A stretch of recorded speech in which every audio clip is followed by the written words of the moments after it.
वह चैनल के माध्यम से आइए जीवन जीने की क्या शैली है। हमारे बीच वैसे संत जो अपने पुलिस प्रशासन में रहते हुए आज भक्ति के मार्ग पर जिन्होंने अथक प्रयास कर जनता मानव मात्र का किस तरह से कल्याण होगा, हर जगह राम कथा के माध्यम से हमारे स्वामी जी गोविंदाचार्य स्वामी जी जो श्री श्री 1008 श्री की पदवी प्राप्त कर चुके हैं, आइए मैं उनसे वार्ता करता हूं कि मानव मात्र का कल्याण किस तरह से होगा। ये प्रकृति जो है, ये संसार जो है, ये सृष्टि जो है 3 गुणों से बनी है, रजोगुण से, तमोगुण से, सतोगुण से। तो संपूर्ण समाज में, हर गांव में, हर घर घर में जो उठापटक चल रही है, तनाव है, अशांति है, उपद्रव है, उसका एक ही कारण है कि हमारे अंदर तमोगुण की, रजोगुण की वृद्धि हो गई। जीव में जब तमोगुण का उत्कर्ष होता है तो उसका जीवन पशुवत हो जाता है। आहार, निद्रा, भय, मैथुन तक ही उसकी मति गति रहती है। जब तमोगुण का उत्कर्ष जीवन में होता है तो चित्त का जो स्वरूप होता है उसको कहते हैं विमूढ़ चित्त। तो ऐसे चित्त में, माने तमोगुणी चित्त में ज्ञान का प्रवेश ही नहीं है।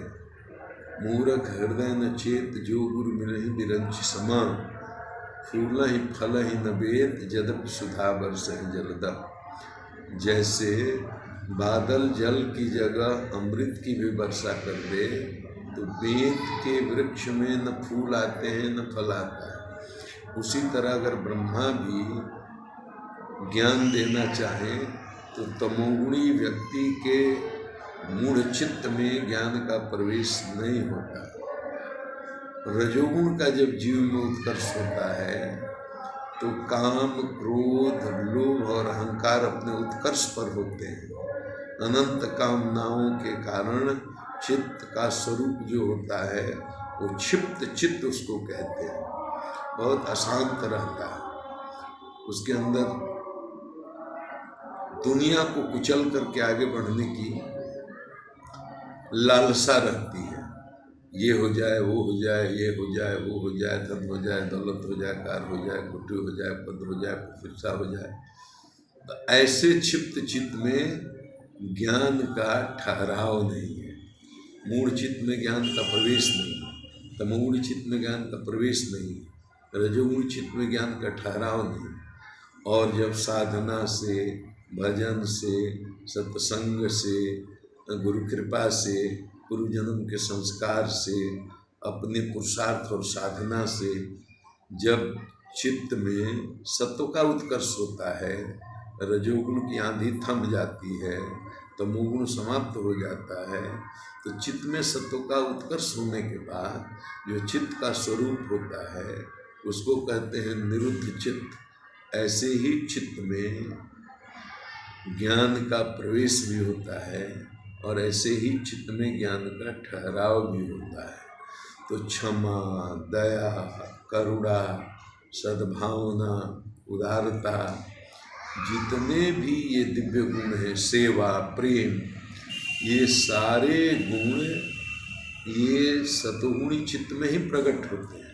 रजोगुण में, तमोगुण में केवल इनका अभिनय होता है। तो संसार में जितनी भी बेचैनी है, अशांति है, अत्याचार, अनाचार, भ्रष्टाचार, पापाचार, शोषण, अन्याय, जुल्म, वो सिर्फ इसलिए है कि तमोगुण और रजोगुण बहुत बढ़ा हुआ है।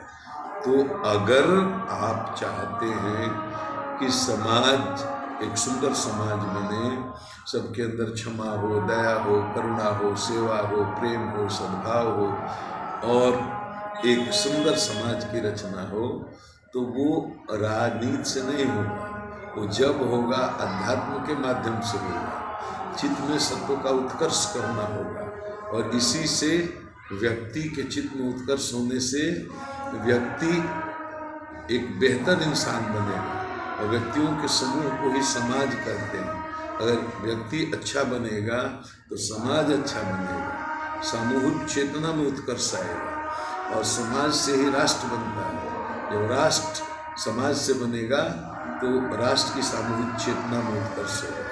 इसलिए जीवन जीने की असली कला यही है कि आदमी शास्त्र निषिद्ध आचरण न करे, भौतिकता की आंधी में न बहे, शास्त्रों का मर्यादा का पालन करे, जीवन को आध्यात्मिक बनाए, अपना रजोगुण तमोगुण कम करे और साधना से, भजन से, सत्संग से जीवन का सारा उत्तरदायित्व ईमानदारी से निभाते हुए जीवन को आध्यात्म की तरफ उन्मुख कर, यही जीवन जीने की असली कला है। नमस्कार।